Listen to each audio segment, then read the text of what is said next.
what's up? Hey, Phoenix Drake, all the way from what's the name of the town you live in?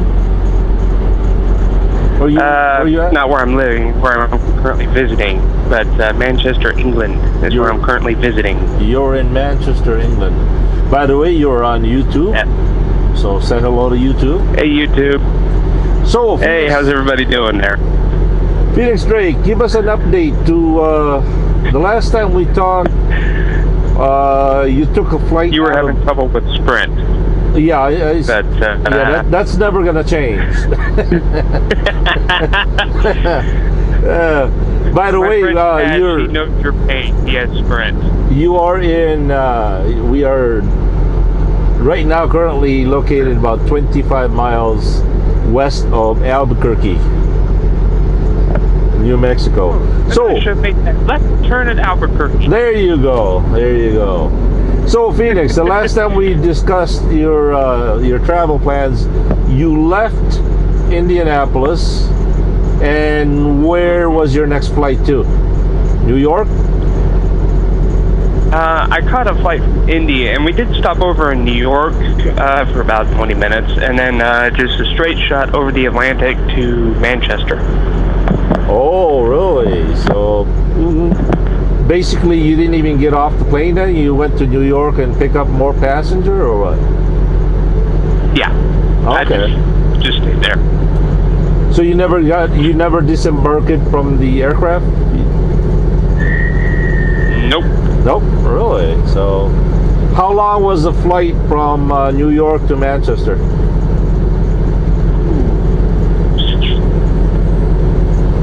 3.5, 4 hours. Gotta be more than that. From New York to Manchester? I slept most of the time, so I was awake for about 3.5, 4 hours. So time stood still, right? I think it's about a 6-7 hour. Yeah, basically. Yeah. So you're one of those people that don't have a hard time sleeping in flight? Nope. No? In fact, I normally do it because it passes the time. Yeah. One of my favorite pastime hobby is sleeping.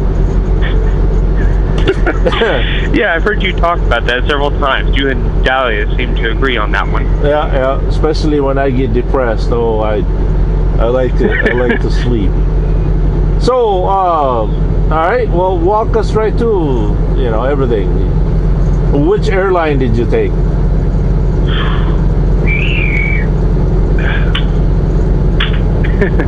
Phoenix. Yeah, sorry about that. My friend Cash is being stupid, so it's kind of hard to pay attention. It was a British airline. I forget what they were called, though. It was the cheapest option. So, you were on coach then? You were not over there in business class or first class? Yeah, I rode in coach. Now I haven't flown in since year 2000. So I would imagine a lot of aircraft has completely changed. I mean, one of the things that I want to ask is there places that you can charge your cell phone while you're on the flight now or not? Computers? Well, there's not really any place to charge your cell phone unless you've got a portable cell phone charger. Of course, you can't use that during takeoff. You can use that once you're in the air or when you're on the ground, but not during takeoff, not during landing. Okay, so what about, so there's no outlet per seat that you can plug in your whatever equipment, laptop, something like that? No, not that I noticed. Okay. I would imagine every seat now has a phone right in front of you now, or what? Nope. No? No. Maybe in the business class or first class they have it, right? It's probably pretty have that. Yeah. All right. So, what was your? This is your first time in Europe, right? Yeah. So, what was your impression like? I mean, what's the weather like? And Well, honestly, it could be better. The weather could be better. Could be a lot worse, though. Could be an absolute blizzard. do they get blizzards as much as we do in like Indiana, Midwest, or not? It can. But as Not currently, though. not as severe as we do. They can. They can get nasty weather like that, but not currently. So it's almost about the same then in the Midwest, then, right? Yeah, it's a temperate climate. Okay. What about rain? I heard they get a lot of rain over there. Is that true? Yeah, that's what it's been doing. Oh, I see. Well, come on, man. Spill the beans. I mean, tell us what's England like. Well, it's pretty much like everywhere else, except people drive on the other side of the road. Did it freak you out? No, not really. I've seen plenty of YouTube videos and things like that, so wasn't really that much of a difference. Well, you know how when you make a left turn here in the States, you go on the right side of the vehicle, right? Yeah. My first impression or my first experience of making a left turn, it scared me out of my wits. I thought we were gonna crash. But yeah. So what about the city? I mean, is it nice and clean? Everything's organized and. It is for the most part fairly clean. It's got its dirtier and seedier bits. Of course, it's a large city. You're going to have that with every city.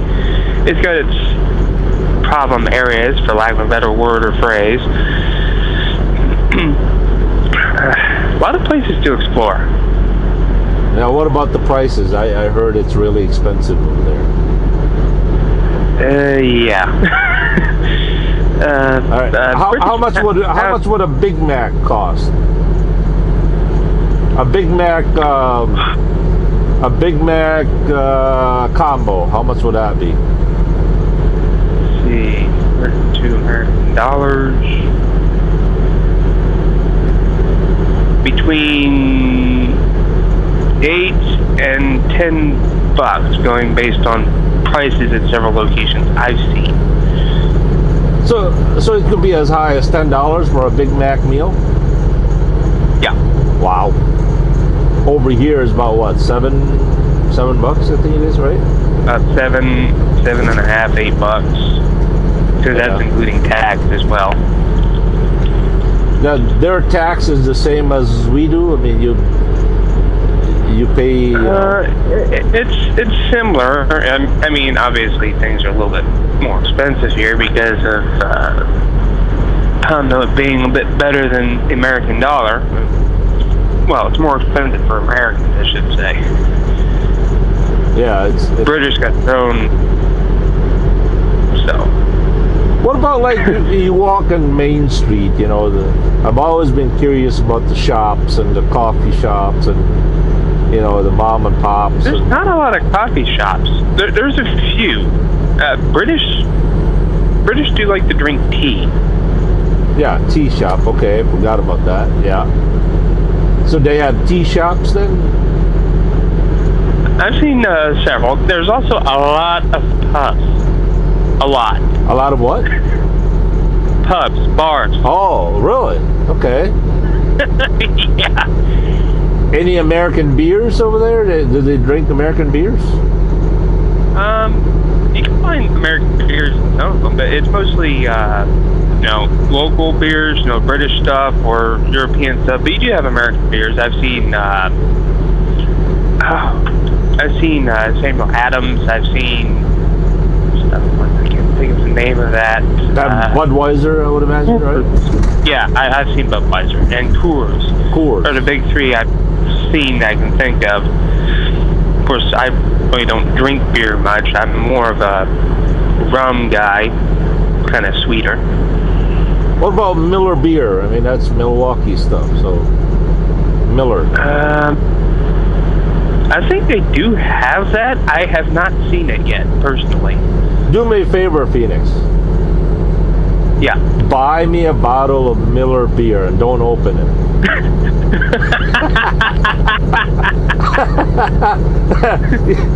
you know where I'm going with this, right? Yes, Yeah. take it home and Yeah. give it to you. Yep. Brewed in Milwaukee, bought it in England, brought it back. Oh, yeah. I thought they'd let me take that on the plane. Oh, sure you can. I mean, beer? Hey, you know.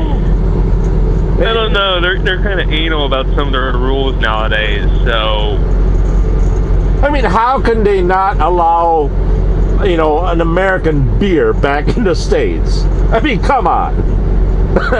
I don't know. I'm not the one that makes up their rules. I bet you never thought about that one, huh? Bring an American product back home? No, never occurred to me.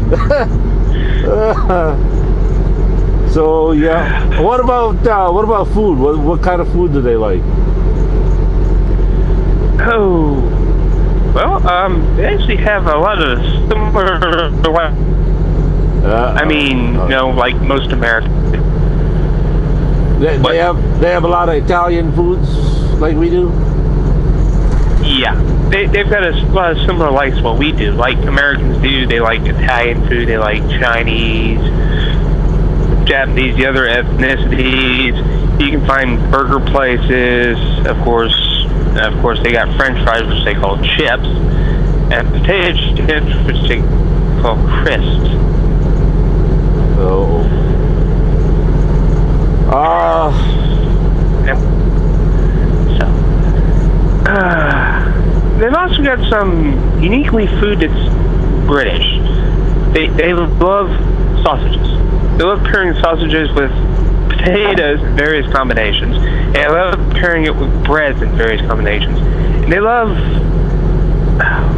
meat pies, which is basically they cook up a bread. It's not sweet. It can be. That's really up to you.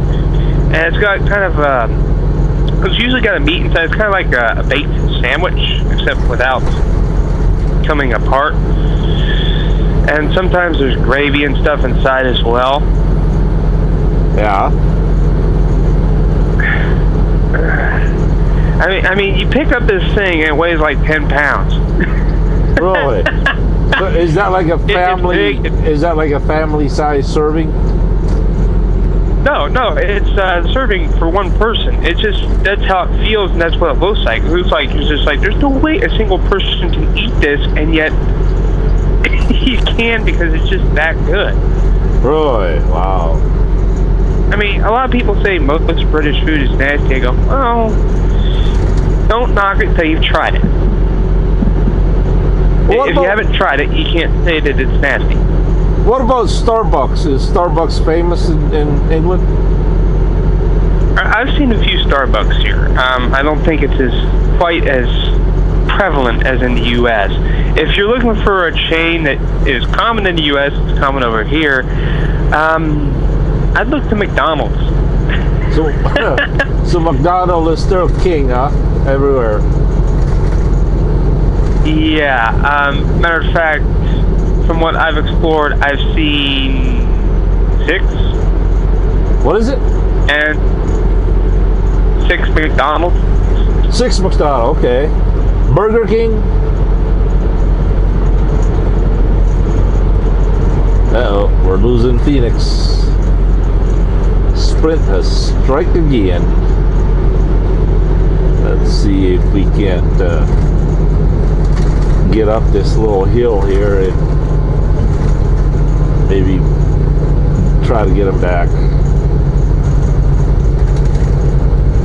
Yeah, I bet most of you have never thought about bringing American beer back to America, right?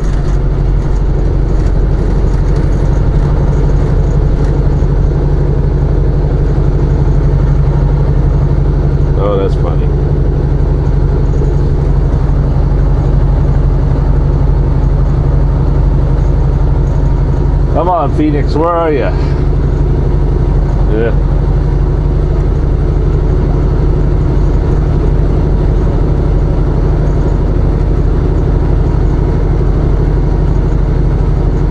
Yeah, bring a Big Mac and bring it back home.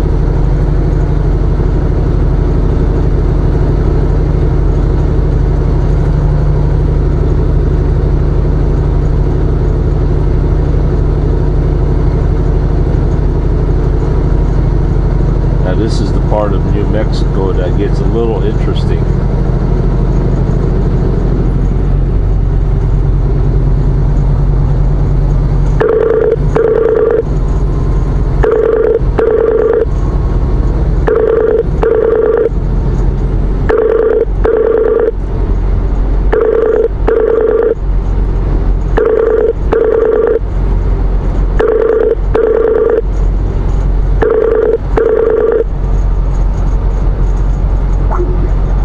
We're gonna have to wait until Phoenix calls us back, continue our investigation about his experience over there in England. Good grief if he doesn't want to come back. It would be horrible if after eating all that British food, Phoenix will get back here in Indiana and start to develop an irresistible urge to drive on the left side of the road. Aha. Peace.